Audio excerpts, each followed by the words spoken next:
네, 이번에는 위스의 변화량이 어떤 영향을 미치는지에 대해서 알아볼 예정입니다.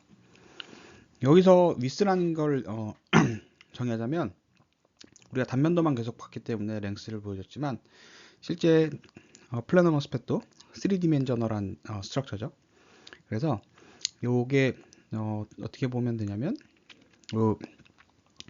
이게 아까 모스펫이었죠. 근데 얘가 이렇게 3디멘전으로 확장되어 있습니다. 이렇게 쭉 연결되는 거죠. 똑같은 단면을 계속 유지하는 겁니다. 그래서 우리가 모스펫 처음 배울 때 여기가 이제 볼테이지 디펜던트 어, 레지스턴스라고 배웠잖아요. 그러면 이게 여기서 얘를 소스 드레인이라고 합시다. 소스에서 드레인까지 가는 방향의 레지스턴스라면 요 위스 방향은 요렇게 저항과 퍼펜디큘러한 방향으로 정의되죠. 그렇게 되면 얘는 저항의 단면적을 증가시키는 효과가 비슷합니다. 그래서 위스가 증가하면 당연히 저항이 줄어들 거고요. 저항이 줄어드니까 드레인 커런트는 올라가겠죠. 그래서 보시는 것과 같이 위스가 증가하면 전류가 증가합니다. 이거는 뭐 게이트 전압과 드레인 전압에 상관없이 어떠한 상태에서든 어쨌든 어떠한 전압이 인간된다면 이 소스와 드레인 사이의 저항은 어떤 균일한 물질이라고 생각할 수 있고요. 그 균일한 물질의 단면적을 증가시키면 당연히 저항이 줄어드는 거기 때문에 게이트 전압과의 드레인 전압과의 연관성에 관계없이 위스가 증가하면 전류는 증가합니다. 그래서 여기서 알 수 있겠지만 위스가 증가하는 거랑 전류가 증가하는 거랑은 완벽하게 비례합니다. 무슨 말이냐? 생각해 봅시다. 우리가 여기 이를 반을 잘라보죠.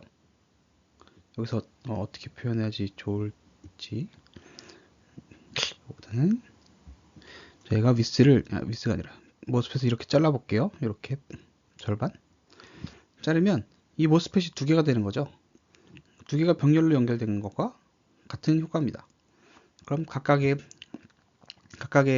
모스펫이 각각의 저항을 갖겠죠. 그리고 그 저항은 각각의 두 배, 그 각각의 저항, 그러니까 잘라놓은 파트의 각각의 저항을 병렬로 연결시켜 놓은 것 같기 때문에 저항은 리니어하게 감소하게 되겠죠.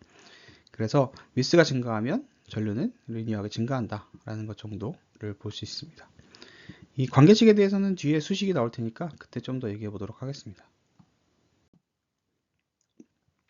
자, 여태까지는 여러분들이 눈치챘는지 모르겠는데 소스하고 드레인이 다 그라운드로 연결되어 있었습니다.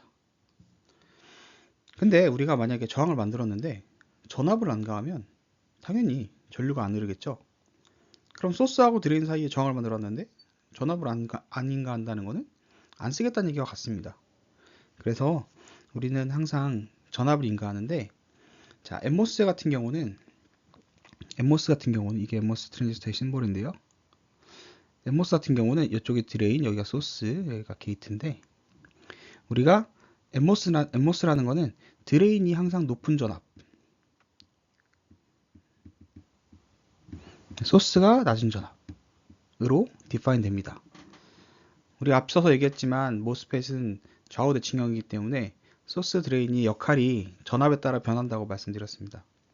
그래서 소스 드레인의 역할이란 게 딱 고정되어 있지 않기 때문에 소스하고 드레인이 어느 방향이 있던 크게 상관이 없고, 다만 전압이 높은 전압이 걸리는 쪽이 드레인으로 확정되는 겁니다. 그래서 여기 보시면 드레인 쪽에다가 전압을 가했죠. 그래서 이건 사실 여기다가 만약에 우리가 전압을 가했다, 높은 전압을, 그럼 얘가 드레인이 되고 버리는 겁니다. 그래서 이렇게 디파인 되는 거기 때문에 뭐 여기 왜 드레인 볼테이지냐 이런 건 신경 안 써도 될 것 같고요. 항상 높은 전압이 드레인이다. VD는 항상 VS보다 높다. 이렇게 이해하시면 좋을 것 같습니다. 엠모스에 한해서예요. 네. 그래서 드레인이 높은 전압이기 때문에 우리 잘 생각해 보면요. 게이트의 높은 전압을 가했잖아요. 그래서 얘가 높은 포텐셜이기 때문에 이쪽이 높은 포텐셜이고 이 바디 쪽은 낮은 포텐셜이기 때문에 일렉트릭 필드가 생기는 겁니다. 근데 우리가 드레인 쪽에 높은 전압을 가해주면 얘가 일정 부분 이쪽 바디 근처에 있는 포텐셜을 높여서 결국에는 이 게이트와 게이트와 요 게이트 전압과 요 드레인 근처의 전압, 예를 들어서 얘를 V 뭐 바디라고 합시다. V 바디, 그다음에 뭐 드레인 근처, V 사실 적합한 표현 아닌데 어쨌든 바디 전압인데 드레인 근처에 있는 전압이다. 일렉트릭 필드는 결국엔 이렇게 걸리는 건데 이쪽 바디 전압이 조금 올라가기 시작하면 게이트 전압을 일정 부분 상쇄하는 효과가 나타나죠. 그래서 드레인 근처에서는 일렉트릭 필드가 작아집니다. 그래서 작아지기 때문에 여기서 여기서 보시는 것과 같이 이 랭스 방향이 곧 이쪽이 드레인 방향이죠. 드레인 방향 쪽에서 볼테이지 포텐셜이 상대적으로 내려가는 효과를 볼 수 있습니다. 그래서 얘는 볼테이지 포텐셜이 낮아지면 어떻게 될까요? 볼테이지 포텐셜에 의해서 전류가 끌려 올라오고 걔가 인벌전 레이어를 만드는 건데 볼테이지 포텐셜이 상쇄되면 약해지면 전자를 끌어올 힘이 약해지겠죠. 그래서 전자가 많이 안 끌려오고 그러면 자유전자가 점점 적어지는 거기 때문에 저항이 증가합니다. 그래서 우리가 전압을 가하기 시작하면 단순히 볼테이지 디펜던트 레지스턴스가 아니라 그 레지스턴스도 이쪽은 저항이 낮고 이쪽은 저항이 높은 이런 형태를 취하게 됩니다. 그래서 우리가 원래 그냥 균일한 매질의 저항이었다면 이 전개를 인가하면 리니어하게 전압이 증가해야 됩니다. 근데 여기 보시는 것과 같이 전압이 이쪽에서는 천천히 증가하다 이쪽에 빠르게 증가합니다. 왜냐하면 전압의 슬로프는 결국 저항으로 디파인 되는 거기 때문에 전류가 같다는 가정에서 그래서 저항이 올라가니까 이쪽은 좀 더 슬로프가 가파라지는 거고 이쪽은 저항이 작으니까 슬로프가 느린 거죠.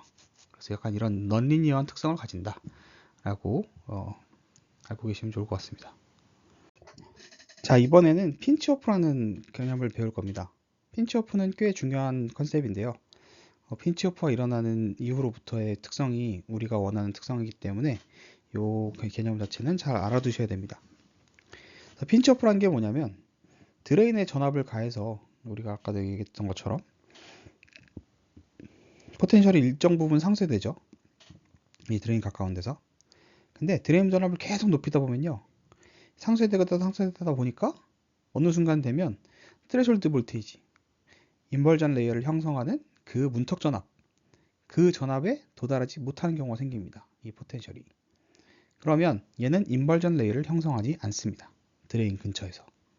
그래서 원래 우리가 예상했던 거는 처음에 우리가 소스와 드레인을 각각 그라운드로 달았을 때 이 케이스에서는 우리가 모스펫을 그리면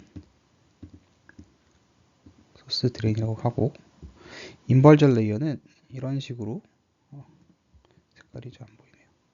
이런 식으로 균일하게 형성되는 걸 예상했습니다. 근데 우리가 전압을 가하기 시작하면 드레인에서 전압을 가하기 시작하면 전압에 의해서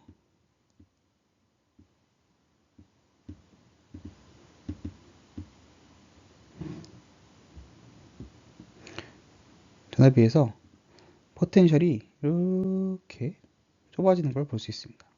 좀 이쁘진 않네요. 네, 이런 식으로 포텐셜이 아니라 채널, 인벌전 레이어가 줄어듭니다. 왜냐하면 포텐셜의 상쇄작용이 일어나기 때문이죠. 그래서 이게 드레인 볼테이지가 계속 증가하다 보면 어떻게 되냐면 드레인 볼테이지가 계속 증가하면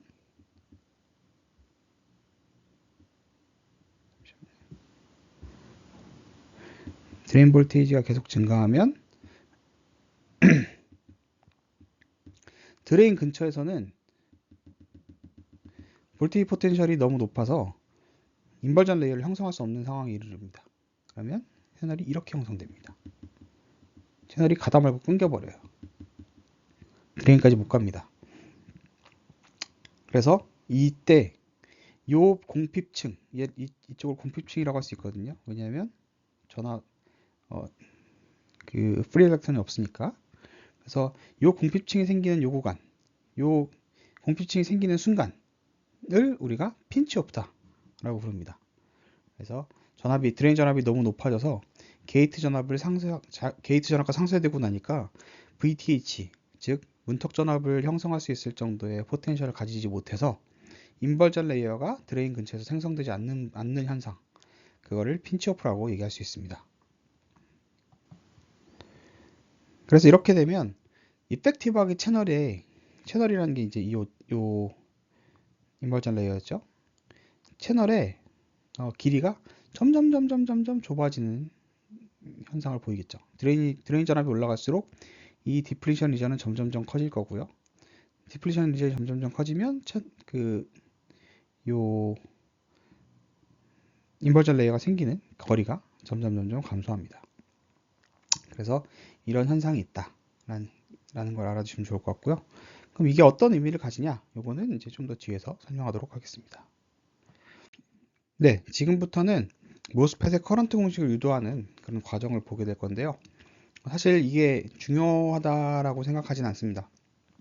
왜냐하면 어쨌건 간에 이 공식은 나중에 나올 거고, 이 유도하는 과정은 뭐 여러분들이 이해하면 좋겠지만 사실 이걸 이해 못한다고 하더라도 디자인 하는데 큰 문제는 없기 때문에 그냥 가볍게 들으면 좋겠다라고 생각합니다.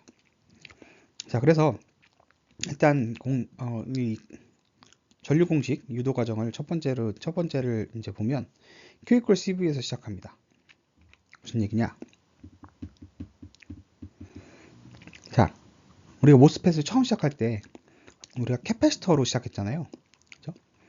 캐패시터로 시작했는데 캐패시터에 전압을 가하면 캐패시터 위쪽에 메탈 쪽에 저항을 가하면 세마이컨덕터 쪽에 프리 일렉트론들이 몰려들면서 인번전 레이어 형성한다.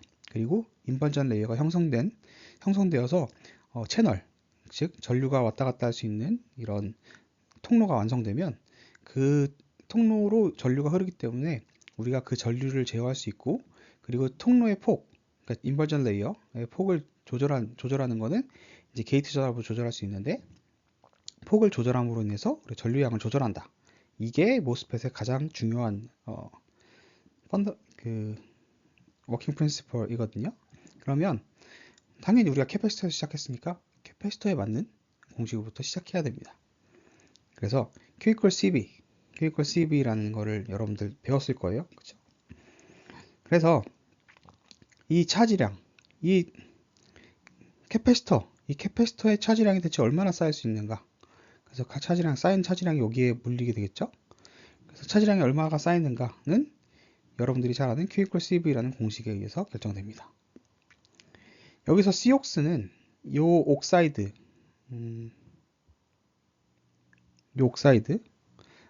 양단으로 생기는 캐패시턴스를 통칭합니다. 다만 이거는 단위캡이기 때문에 위스에 따라 달라지기 때문에 이렇게 전체를 곱한 W 곱하기 COX, 이게 요 전체 모스캡의 토탈 캐패시턴스다 라고 보시면 되겠습니다. 그래서 얘는 모스캡의 토탈 캐패시턴스로 이 전체가 C를 담당하고요. 그 다음에 전압 중에 스레셜드 볼테이지만큼은 사실 인벌전 레이어를 형성하는 데 쓰였습니다. 즉 무슨 얘기냐면 얘는 P 서브스트레이트에 그 프리 홀드를 리컨비네이션 시키는 데 다 쓰여버린 겁니다. 그래서 얘는 전화량을 실제적으로 공급하진 못합니다. 이 전압까지는. 그래서 원래 우리가 걸리는 전압은 게이트에서 소스까지의 전압, VGS. 사실 여기서는 VGS가 소스 전압이 가장 낮은 전압이잖아요. 그래서 낮은 전압이기 때문에 현재 지금 이 구조에서는 우리가 소스 드레인 전압이 같다라고 가정하고 있는 거고, 그래서 VGS라는 건 결국에는 요 캐패시턴스 양단에 걸리는 전압이라고 보면 되겠습니다. 그래서 그 양단 전압 중에 이 인벌전 레이어, 그러니까 프리 홀드를 제거하는 데 쓰였던 차지만큼은 이제 빼주는 겁니다. 그래서 얘가 V다. 그래서 요만큼이 이 모스캡이라는 모스캡의 세바이 컨덕터 부분에 모이는 차지의 총량이다 라고 보시면 되겠습니다.